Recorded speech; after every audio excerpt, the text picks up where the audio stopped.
Taiwan question being recklessly hijacked by Washington politicians, China Daily editorial.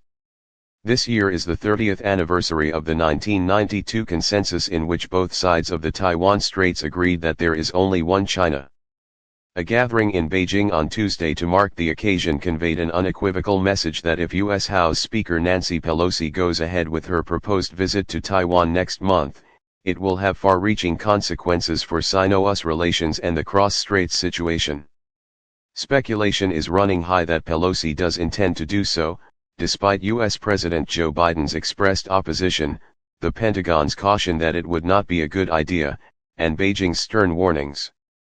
Beijing's warnings have reportedly been significantly stronger than those it has made in the past when it has objected to U.S. actions or policy relating to Taiwan. That is because if she proceeds with her proposed trip, it would constitute not only a grave provocation but also a de facto rejection by the U.S. top legislature of the principle of one China that the U.S. is committed to upholding. Although she has not confirmed her visit, Pelosi told reporters last week that it was important to show support for Taiwan. And even though she denied that Congress was pushing for the island's independence, what makes the situation truly dangerous is that Pelosi, who is not well disposed toward China herself, is being goaded into making the trip by the China hawks in both parties.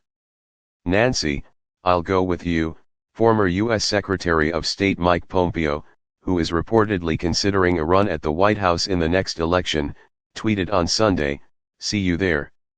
A spokesman for China's foreign ministry said there would be a resolute response if Pelosi does visit the island, with speculation also rife about what this might entail.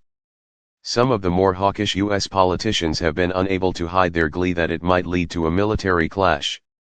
Even if the wishful scenario of these armchair warriors does not materialize this time, a visit by Pelosi would be a signal that U.S. politicians hostile to China are trying to seize the initiative to change the status quo across the straits, and use the island as a launch pad for confrontation with China. The deep concerns Pelosi's proposed visit has aroused within Taiwan reflect the helplessness of those on the island who recognize that the secessionists who have bet on the US protection of the island have made it an expendable piece in Washington's game plan to contain China. The 1992 consensus laid the foundation for close economic and cultural exchanges across the straits that brought tangible benefits to both sides and beyond. It was the refusal of the island's current authorities to uphold it that has triggered the cross-straits tensions which they continue to foment with the help of their supporters in Washington. The 30th anniversary of the consensus therefore has highlighted how the secessionists on the island are betraying the motherland by discarding the consensus and are trying to surrender the fate of the island to the U.S.